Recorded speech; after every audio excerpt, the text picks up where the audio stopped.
आज आपण ओल्या कर्दीचे वडे करणार आहोत। कर्दीमध्ये थोडंसं मीठ टाकूया, अर्धा चमचा लिंबाचा रस मिक्स करून घेऊया। ही कर्दी 10 मिनटं साईडला ठेवून देऊया। 10 मिनटं झाली आहे, कर्दी स्वच्छ धुवून घेऊया। कर्दी स्वच्छ धुवून घेतली आहे। बाउलमध्ये कांदा टाकूया,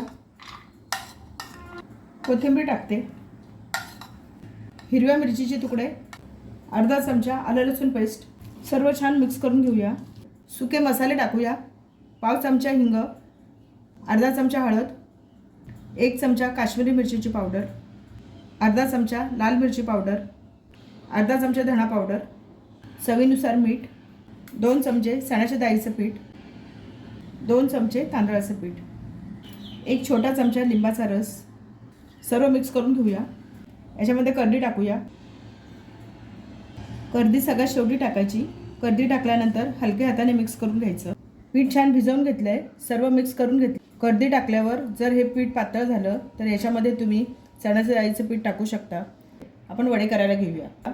गॅसवर पॅन तापत ठेवला आहे, हाताला थोडंसं तेल लावून घेतलं म्हणजे पीठ चिकटणार नाही। आपल्याला वडे किती लहान मोठे करायचे त्यानुसार पिठाचा गोळा घ्यायचा।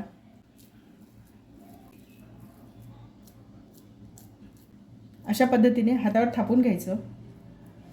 खूप जाड पण नाही आणि खूप पातळ पण नाही, अशा पद्धतीने वडा करायचा। गॅसवर पॅन तापत ठेवला आहे, पॅनमध्ये 2 चमचे तेल टाकले आहे।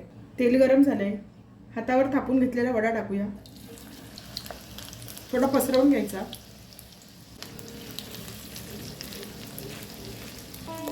मीडियम गॅसवर दोन्ही बाजूने लालसर भाजून वडे कडेकडेने लालसर दिसायला लागलेत, उलटवून घेऊया।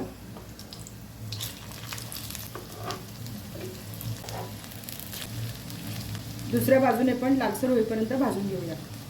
दुसऱ्या बाजूने उलटून बघूया, छान लालसर झालेत।